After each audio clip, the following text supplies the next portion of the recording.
introduce myself and give us some information as we start tonight. And as people come in, we'll just see them come in and connect with them. So my name's Pastor Abigail Broca. I'm one member of the Upper New York Conference's New Faith Communities team. And tonight is my night to host. We have 3, what we're calling dream sessions happening over the next 3 weeks. We thought about kind of the current climate of our churches and wanted to have something brief that gave the opportunity for people to hear wisdom from some people who are in the trenches with us and who are learning how to make church work in this new pandemic lifestyle. So Luke Edwards is here with us tonight, and he has a focus in fresh expressions, and he'll talk about what that is. And we're also talking about the epidemic of loneliness, and we'll share more about that. But that was one of the guiding things behind these sessions too, that so many people now in our country are experiencing a level of loneliness that is even more acute than before. And how can the church be in ministry with those people? So thank you for attending tonight. So as I said, tonight our topic is Where Are They? An Epidemic of Loneliness and How the Church Can Help. Our speaker tonight is Luke Edwards, who will unpack the current epidemic of loneliness and how fresh expressions of church can help. And Luke is the Associate Director of Church Development for the Western North Carolina Conference. He's a trainer in Fresh Expressions US. He was the founding pastor at King Street Church, a network of fresh expressions in Boone, North Carolina. He grew up in an area of Western Massachusetts that was recently named the most post-Christian metropolitan area in the United States, where he joined his first micro-faith community at age 14. Between his upbringing and his work in local, regional, and national levels of Fresh Expressions movement, Luke has a unique perspective into how creating micro-communities can offer a path for the future of the church in a post-Christian society. Luke lives in Huntersville, North Carolina, where he enjoys going for walks in the woods with his wife and daughter. And so we are introducing Luke tonight. So you can unmute yourself, Luke, and say hi. Hi, everybody. Good to be with y'all. Right. So we have, Luke knows the questions that we're going to ask tonight. We have some questions pre-planned, and then we'll also have a time of open Q&A that you can write questions in the chat and we can try to respond to them as well. But we first wanted to talk about what the epidemic of loneliness is. And I did some research. So I'm going to just give some stats because they were really surprising to me. So in 2019, this is pre-pandemic, 51% of adults said that they were lonely. In 2020, that number increased to 60%, which means that 1 in 5 adults describe themselves as lonely. Also, 1 in 5 millennials said that they did not have a single friend. Lastly, Gen Z, which is ages 18 through 22, so the youngest generation right now that we're talking about, was surveyed as having the highest rates of loneliness, the generation with the highest level at 48%. So Luke, can you kind of unpack what your experience is with that epidemic of loneliness and how fresher expressions of church can speak into that? Absolutely. Let me get my screen here situated. Can you guys see the slide okay? Great. Well, I'm excited to be with you guys tonight. Thank you so much for the invitation. And I think this is a great topic for leaders in the church to be aware of, to be thinking about, and to be responding to. So I'm glad that we're able to talk about this tonight. I thought we could start by defining loneliness. So loneliness is feeling a lack of social support and meaningful social interaction. So it's subjective. It's based on feelings. The objective term that often goes along with loneliness is isolation. So isolation is something concrete that you can measure as a lack of social interaction. Loneliness is subjective. So it's based on how you feel. And so often those will go hand in hand, but sometimes someone isn't actually isolated, but they still feel lonely. So it's that feeling of not having meaningful social interactions, or enough meaningful social interactions. And both of these terms, loneliness and isolation, have been linked to an increased risk for diseases such as dementia, depression, high blood pressure, stroke, and others. So we experience loneliness as humans because we are social creatures. We were created and we were born to be in connection and to experience intimacy with others. Another way of looking at loneliness is UCLA has a loneliness scale that I guess doctors could use, or psychologists, social workers. And so people would answer often, sometimes, rarely, or never at each of these questions. I think looking at this can kind of help you understand a little bit about more about what we're talking about with loneliness. So I'm unhappy doing things alone. I don't have anyone to talk to. I don't want to be alone. I feel nobody understands me. No longer close to anyone. There's no one I can turn to. I feel isolated from others. So these are all characteristics, aspects of or experiences that can lead to people feeling lonely. I've heard kind of loneliness compared to grief in some ways. It's, when you've experienced closeness with others and that's taken away, that leads to a grief or a loneliness. So that's kind of the definition of loneliness that you can kind of picture in your mind. We've all probably experienced periods of loneliness. Some of us have experienced it more than others. Some of us might be experiencing it right now. As Abigail shared, half of Americans report feeling lonely. And these were statistics before the pandemic. Cigna is a big health organization in the US, and they do a loneliness study. They haven't released a 2020 report yet, but the 2018 and 2019 reports are pretty interesting, but they paint a pretty bleak picture of American society. That half of the people in our communities and our lives are experiencing loneliness, and it's a experience that's occurring with across generations, across age groups, across races, across urban, rural, suburban.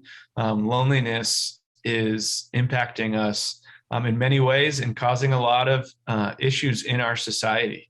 And as I mentioned, it's causing health issues. People that are experiencing loneliness end up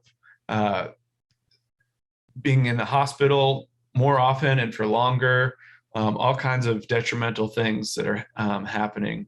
Heard the health risk compared to like smoking cigarettes even, of loneliness, and that how that can affect folks. So the next question is, well, what do we think is causing it? And of course, it's complicated. Loneliness is it depends, on who you're talking to, who you're talking about. But I do think there are some things that are worth looking into as contributing factors into this expanding loneliness. So one is, we'll go back to this several times, but that definition of loneliness that we had at the beginning is that lack of meaningful social interactions. What we're finding is in the kind of social media age and digital connections, that folks will be having more social interactions. They'll actually be connected more of the time than we used to be. We always now have access to others through Facebook, through TikTok, through all these different places, Snapchat, text messaging. We have access to people. We have the ability to be socially connected constantly if we want to be. And yet, I think often these digital connections are not meaningful connections. And that's not to say that digital connections can't be meaningful. But often they are not. Often digital connections, like in this quote, they lack full honesty or full transparency, full vulnerability. That is a prerequisite for meaningful connection. Being your authentic self with someone else.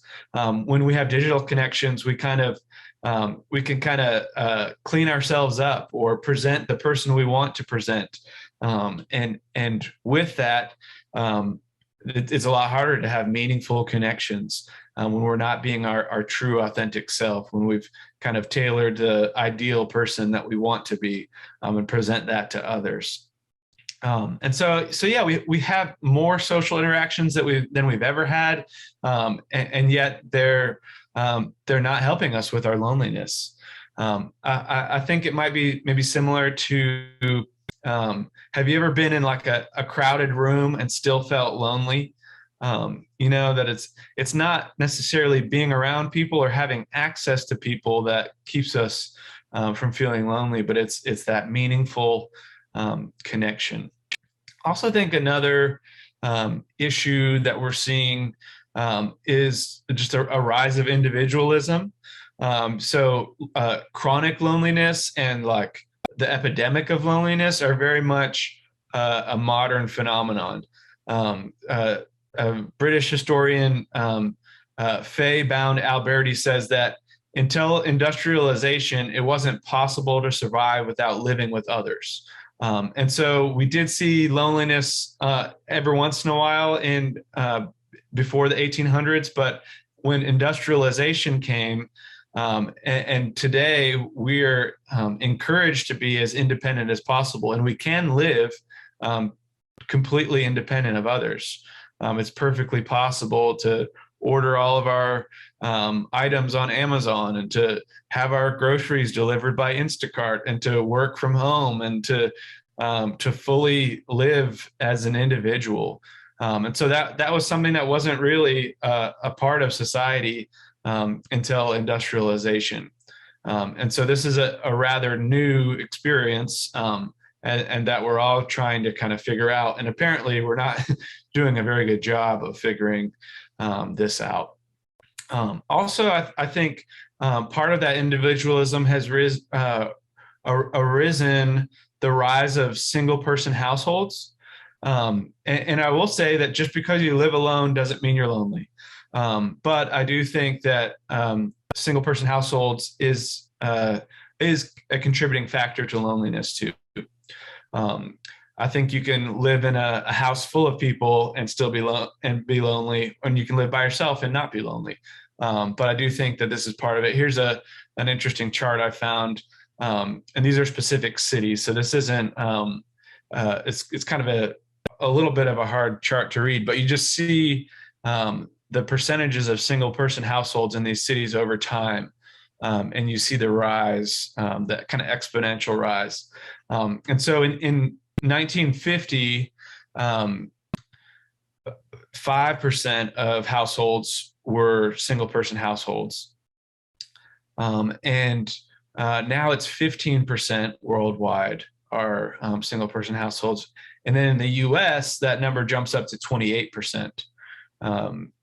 And so, yeah, we're just seeing an increase of people living alone, which I think is part of leading part of that, especially I think during the pandemic, when we had lockdowns.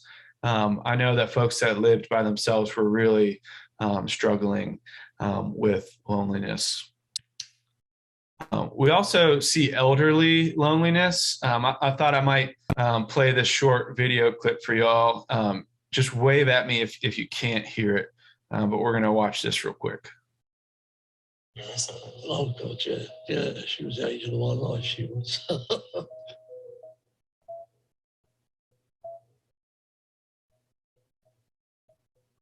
Is loneliness a big problem amongst your generation? I mean, you know they are, because no one ever goes to visit them.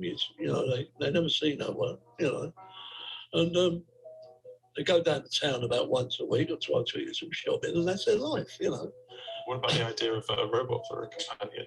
Was that male or female? You haven't drugged anything for 2 hours. Hello, Pepper. Hello. Hello.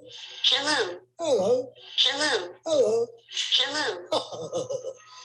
Oh, dear. We can do this forever. I know we could. The elderly population is growing. It's a real problem. And there's not enough young people to actually support that elderly population. So there's this demographic time bomb. Do you want to dance with me? What dance? Oh, okay. I'll dance alone. No. What the fuck?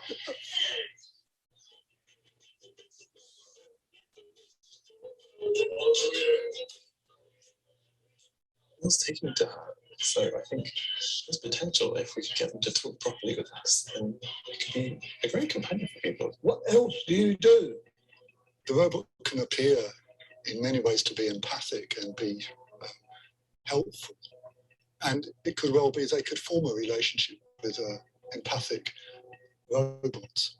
But of course, the robot doesn't form any relationship with them because it's just a machine.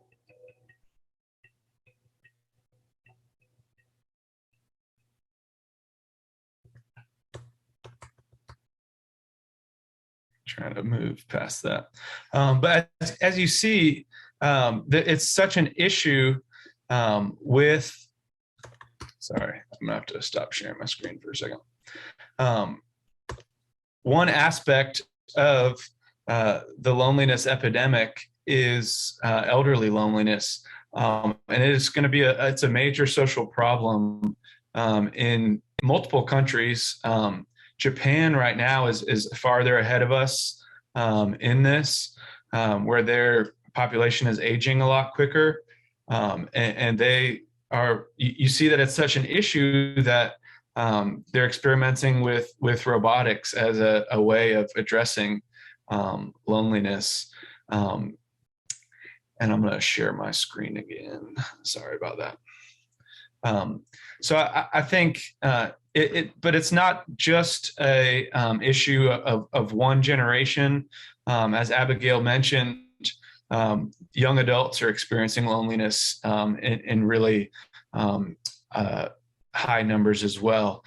This is from the Springtide research, which is with Gen Z, and they found that these numbers of young adults who are experiencing loneliness, you see some of these aspects of loneliness occurring. And then you also see in here that just because someone's connected to a faith community doesn't necessarily mean they aren't experiencing loneliness either. So I think, so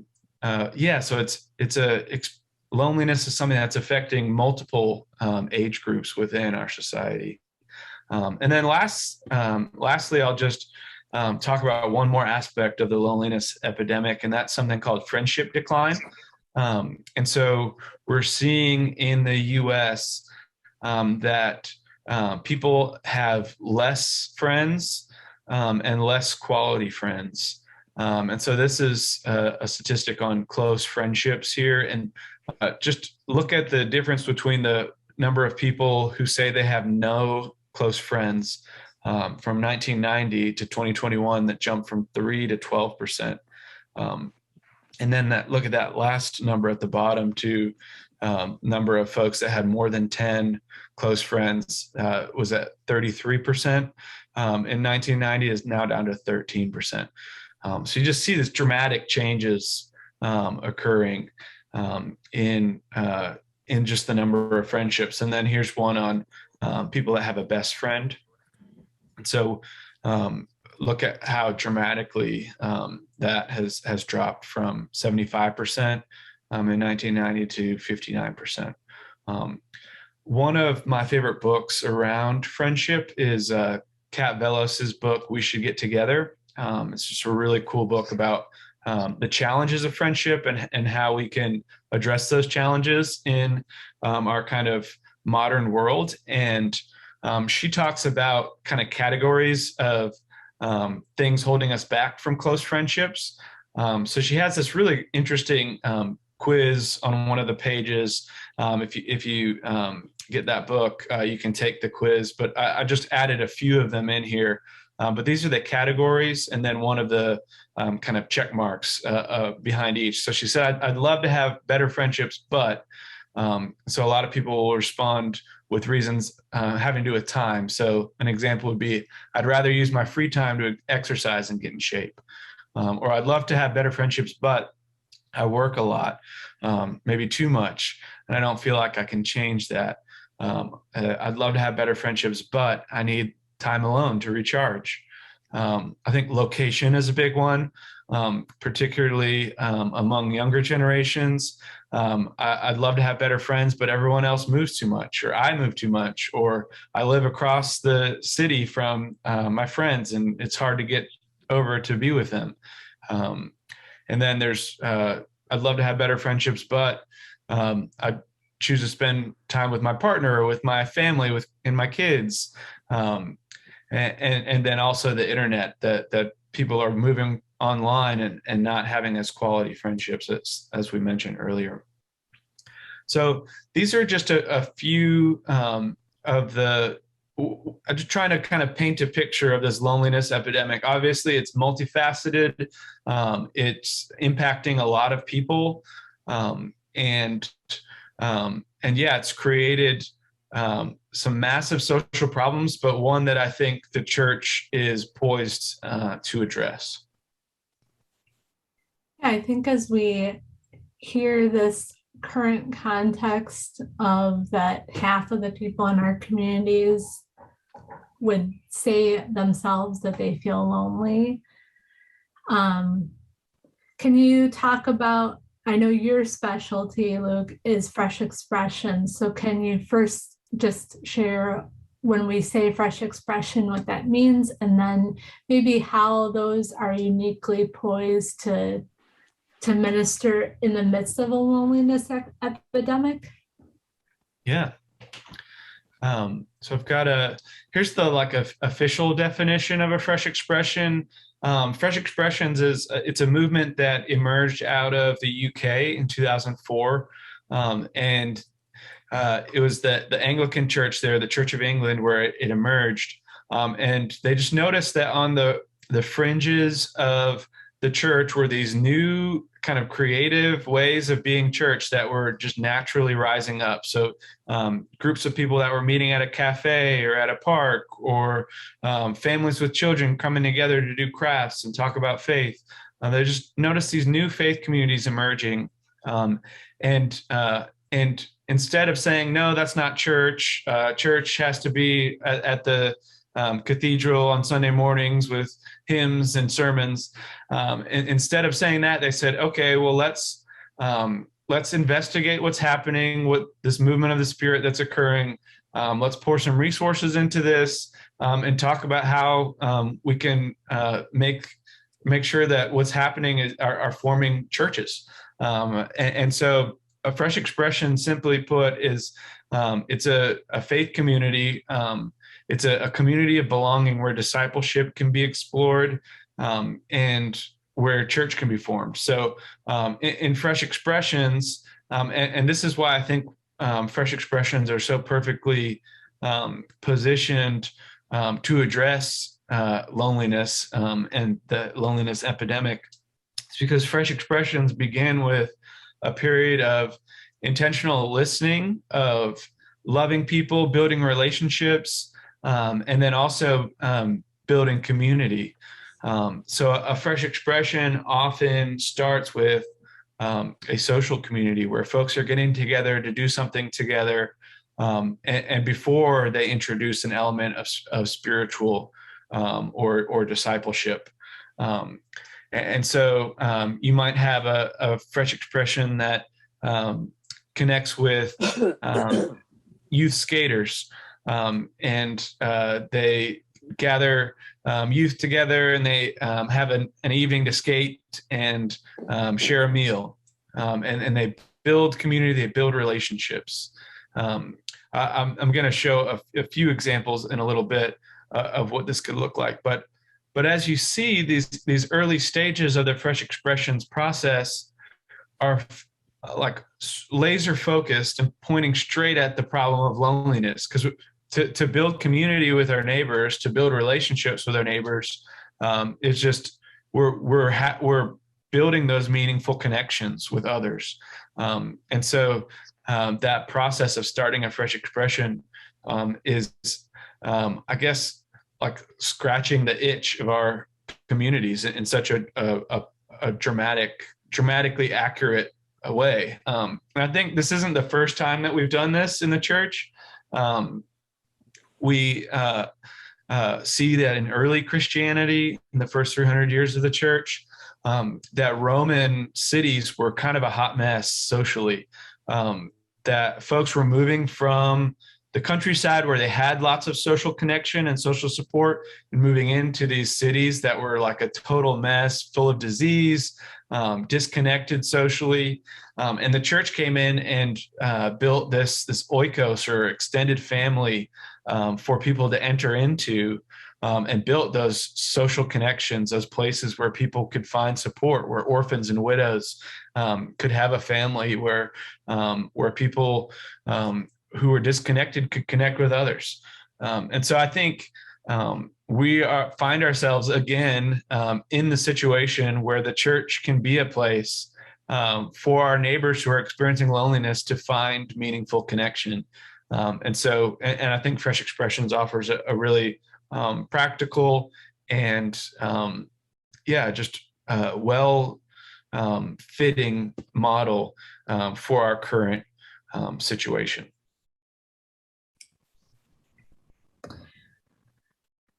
So I think we want to share some specific examples of how people are kind of finding relationship right now. I think, I was raised in the church. Not all of us here tonight were raised in the church, I'm sure, but we have some familiarity with the way that the church has built relationship in the past. We know that not all of those ways are working anymore. So what are some fresh expressions that have been planted in the United States and that have had an impact in reaching new people? Yeah. So I think as far as where are we seeing people find relationship now, the way how I see it is you could kind of break it into these three categories. So shared places, shared interests, and shared meals. And I'll stop sharing for a second because I'd love to get a little bit of interaction around this. But so shared places, first of all, would be so these are the three places where people interact in our society today. So we're moving away from interacting the most with folks that we share geographical location with, and we're interacting more with folks that we share a third place with, or we share a space with, where we share an interest and where we share meals. So that shared place, this could be a school, it could be work, and then we have something called third places, which is a sociological term for those places that aren't home, school, or work, where people spend their time. So it could be a park or a coffee shop. It could be a soccer field, or a hiking trail. And also we have digital third places too, places where people interact online. So Abigail leads a Discord, which Discord, it's not channel, is it? I always mess up the different terminologies between the different apps. Yeah, it's a channel. Channel. Okay, cool. I got it right. So yeah, Abigail's created a digital third place. It could be a website where folks get together to connect with other people that play Dungeons and Dragons, or where a Facebook group for moms in a community, where moms are interacting together. These are all third places, whether they're digital or in person. Just to kind of get y'all a little participating a little bit, what are some shared spaces that you have seen in your community? What are some shared places, some third places where people gather together? Put that in the chat.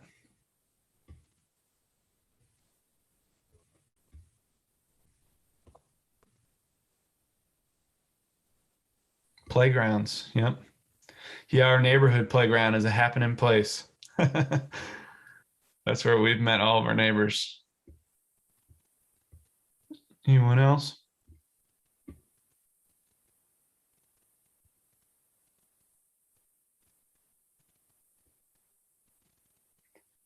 King Street Church, where the network of Frederick Expressions I led, we met at the pub at Boone Saloon. That was the third place. David says restaurants. Yep. Benita says pubs. Coffee houses. Yep. Yeah, so I think one thing you could do this week is just to kind of think about where are these places where people are gathering in my community as you're driving around. Look for those, start to notice them, maybe write them down, and start to figure that out. The next one was shared interests. So we're been called, sociologists call our new society a network society, where we interact with people within networks. So often those are could be like an affinity group, is another word to call that, but it could be something around hobbies, could be life stages. So like, I'm a young father, I have a 3-year-old, so I'm in a life stage where I relate to other dads with young kids. It could be a diagnosis. My mom is a survivor of breast cancer, and she has met folks, other survivors of breast cancer, and has a closeness to them. It could be a passion, folks that are passionate about justice or environmental justice, interact with others who share that passion. So there's all kinds of networks, connections. You can throw those in the chat box too if you think of some. Maybe it's folks who like to craft or to knit, things like that. That would be another way to start paying attention. What are some of the shared interests in your community that folks build connections with others through? And then lastly, the shared meals. So I think when we eat together, we build relationship, and we build connection. I think the pandemic has certainly hit shared meals hard. I do see a big kind of growth of food trucks, at least in like urban suburban areas. Those are really popular now. And those are places of connection where people are sharing meals together. But I do see, as the pandemic begins to fade more, that those shared meals are a great way to build connection. So I think those three areas, the shared places, shared interests, and then shared meals, are where I'm seeing people finding relationship in our society. I think those are kind of categories of connection. And if you want to put in the chat if your church has used one of those expressions to reach people whether it be during the pandemic or before the pandemic. You can put those in the chat too. Like, I know our church had a quilters guild, like just bringing people together with the same hobby and interest that made that into a ministry. So we are in this new place, Luke, where we are still living in a pandemic oriented life, at least. So there are special ways that are probably reaching people now that churches should be employing that are a little bit different than pre-pandemic. Could you share a little bit about that with us? Yeah. So I pulled up some examples here. I'll share my screen again. So these are ways that I've seen churches start fresh expressions that are reaching into those kind of three categories, and most of these are existing now within the pandemic. So this first one is River of Life, which is a fresh expression. Sorry, I'm going to drink a little seltzer. So River of Life is a fresh expression that connects with paddlers around an outdoor center. So it's a place where kayakers and canoers and rafters come. And so it's that shared place, but it's also a shared interest. And they've started a faith community right there next to the river. And the guy who leads that, Wayner, he's actually was an Olympic canoer in the '96 Olympics. And so he has connected with this community, and they have a faith community.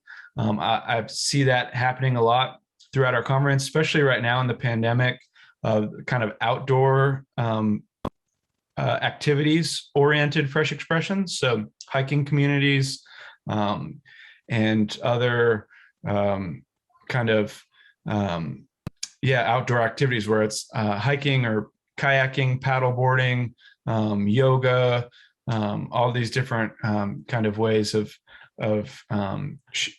tapping into these shared interests, shared places.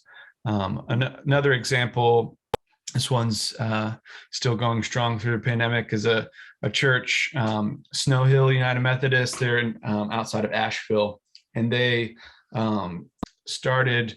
They had a booth at the local flea market where they were distributing produce that the church grew. And one Sunday or one Saturday, they heard that the property was being sold and the flea market was going to have to shut down. And they said, well, we've got a church just a couple miles down the road. The parking lot's empty on Saturday mornings. You guys want to move over there? And everyone said, yeah, let's do it. And so they have this thriving flea market in the parking lot every Saturday morning. And then in the fellowship hall have a shared meal. And they've had to adapt that meal time during the pandemic. But using their kind of church property, particularly the outside of their church property, I've seen that a lot, where churches that are able to utilize the outside of their church property have been able to do some creative things during the pandemic. We've got another church that has some hiking trails and stuff that are connected to their church, and they've had outdoor worship through that. And then I've seen this one was before the pandemic, but it kind of relates to things that we've talked about, so I kind of wanted to share it anyways. But this is Memory Cafe. So this is a church. It's a small church in Gastonia, which is outside Charlotte, and they have one of their church members began to kind of interview the community and see where they could be a helpful resource for the community, and found that there was folks with Alzheimer's and dementia that were socially isolated in their community. And so they started something called Memory Cafe, which is a model that they've picked up from social workers throughout the country that are leading these. But it's a safe social space for folks with Alzheimer's and dementia and their caretakers. So there's crafts, there's games, trivia, songs, and then a meal. And this one did shut down during the pandemic, but they're hoping to be able to open that back up. But memory cafes are just really cool things. So I just wanted to mention that real quick. This is cool. This is Estamos Unidos. It's a Moravian faith community in Winston-Salem. And they have connected with immigrants, and particularly focused on first-generation immigrants. And they have offered education to immigrants. And before the pandemic, they were mainly focused on ESL classes.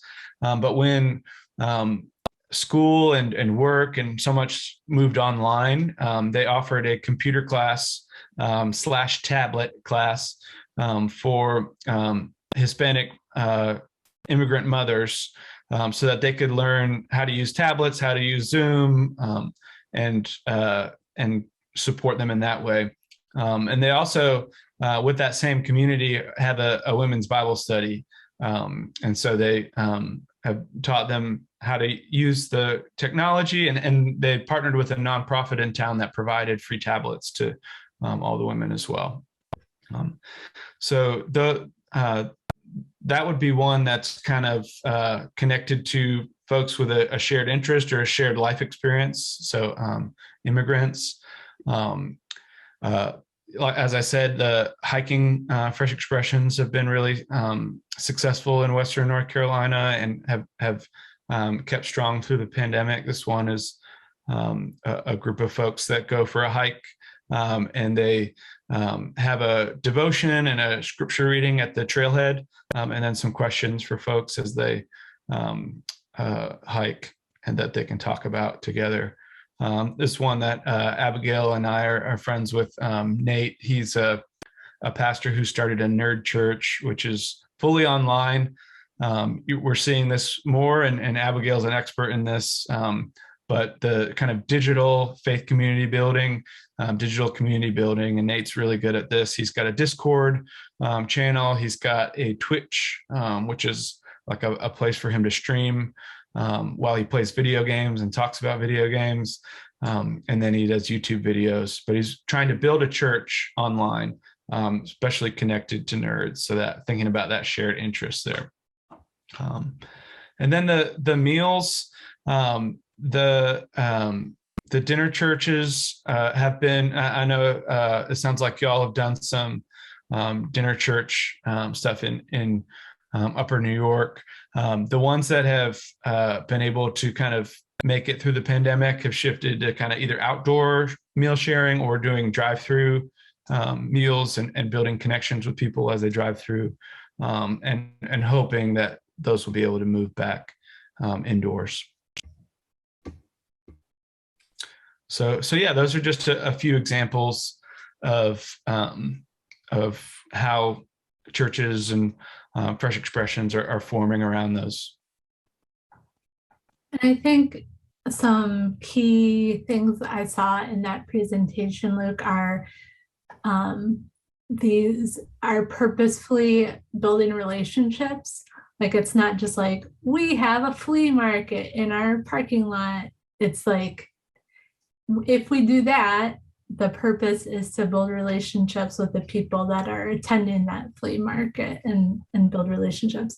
I also think it might be important to say, like, most Fresh Expressions are typically under 50 people. Is that true? Like, yeah. The average Fresh Expression is 10 to 40 people. So it's perfectly normal for Fresh Expressions to be 5, 10, 15 people. And some of them will get larger. Dinner churches sometimes will get larger, but yeah, typically that 15 to 20 people is pretty typical.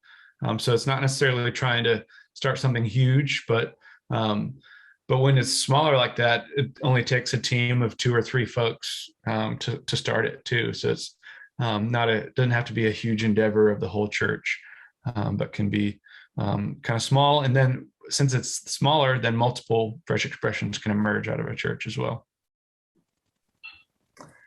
We have about 10 minutes left, so I want to encourage people, if you have specific questions for Luke or for Dave Maslin or myself, to start putting those in the chat so that I can see them.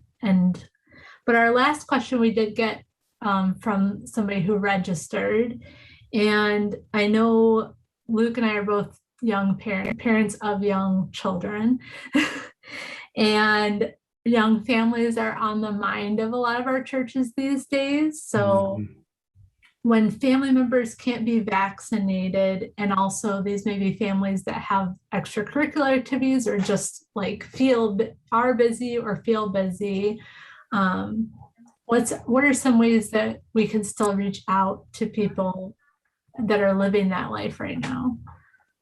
Yeah. So I think when we're starting Fresh Expressions, and when we're building community, the communities that really take off, the communities that thrive, are ones that offer something valuable to their neighbors. The ones that and I would say that I don't mean like stuff, like not like handing out something, because I don't think like that doesn't build relationships, like what you just said, Abigail. So I think what is something of value that your church could offer a young family right now, that a young family really needs? I mentioned earlier that I'm a relatively new dad. I've got a 3-year-old daughter, about to have another one in March. When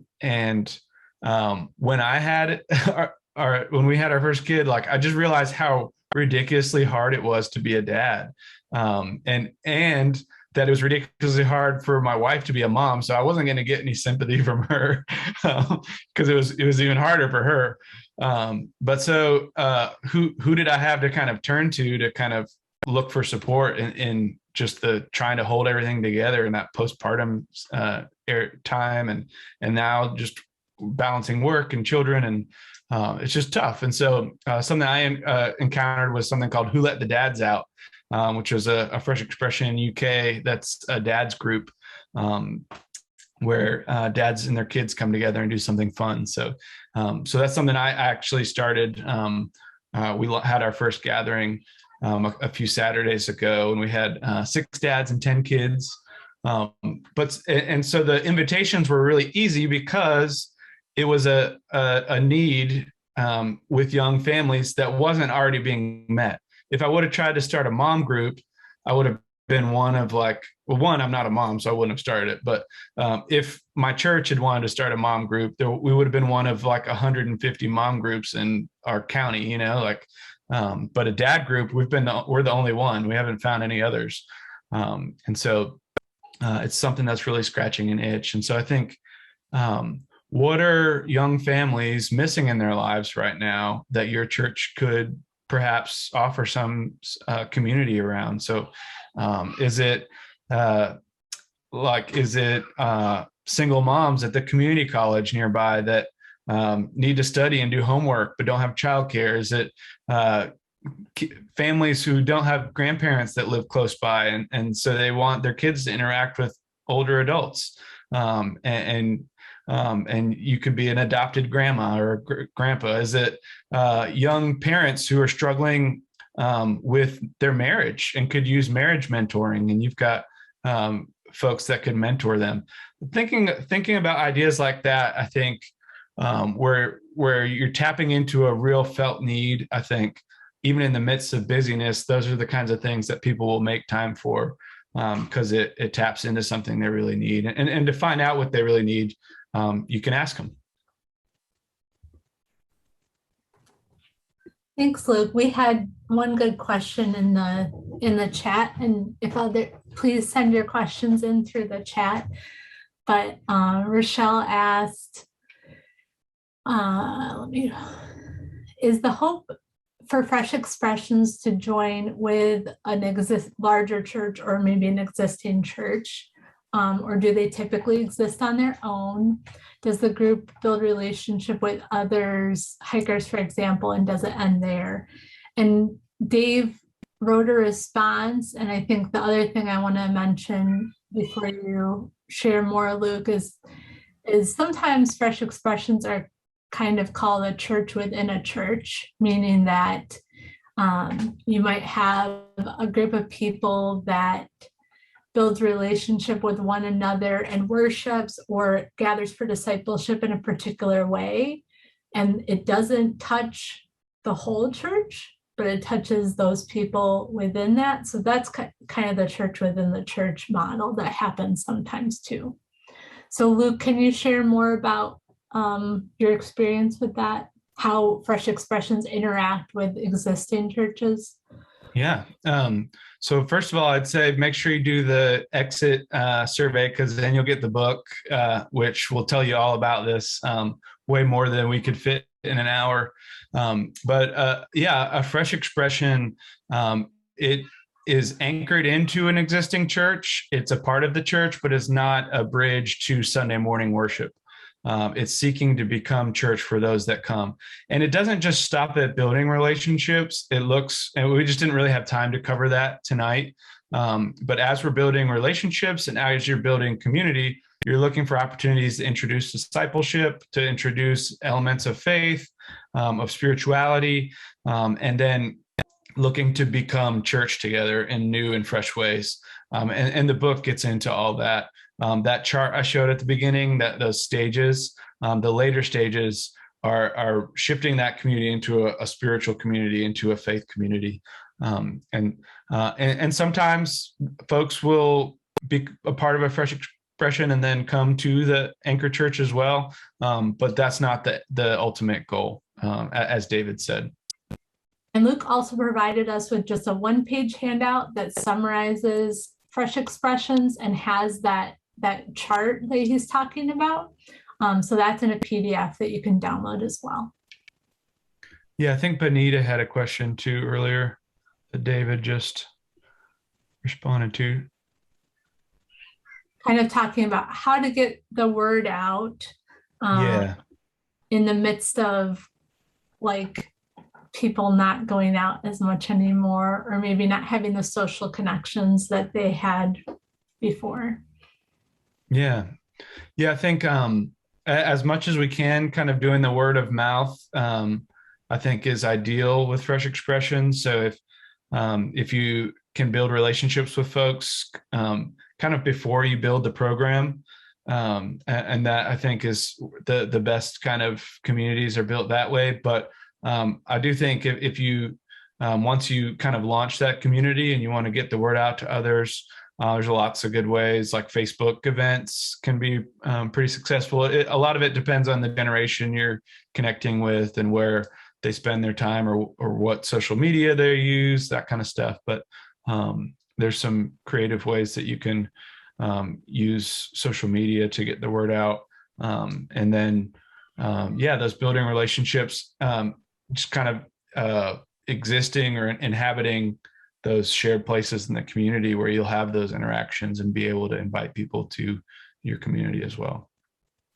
Yeah, you definitely dive deeper in the book about, if you're thinking about starting a fresh expression, doing it with people that you have some relationship with or some commonality to. So like it's coming out of authenticity with people that you may probably already know, but just aren't in your church, rather than like, oh, I have a great idea and I'm just going to put it out there, Mm-hmm. Yeah, Kristen said meetup.com is really good too. That's a good point.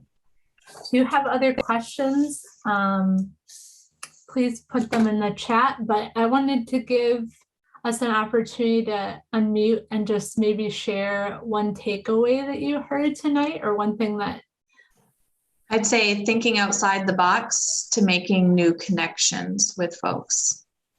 Yeah, and thinking outside the box isn't necessarily the easiest thing to do right now because it takes energy. But I think if you're here tonight, you're probably here because the things that we've been doing aren't continuing to work. And so we're in that place of trying to dream about new ways. Next week is our second dream session, which is with Paul Gomez, who's going to be focusing on how can we be in relationship with people that we're meeting online or meeting virtually? Your church may be meeting in person, but you may still have people who just haven't come back, or that are interacting with their church online, like through Facebook or through a chat or an email. And so how can we still build relationships with those people, even if we don't have the opportunity to be in person with them? So that's what our focus is on next week. So thank you so much for being with us tonight. We wanted to keep this to an hour. We know your time is valuable, and we're thankful that Luke could be with us for this evening, and we want to support your dreaming. So thank you for being with us.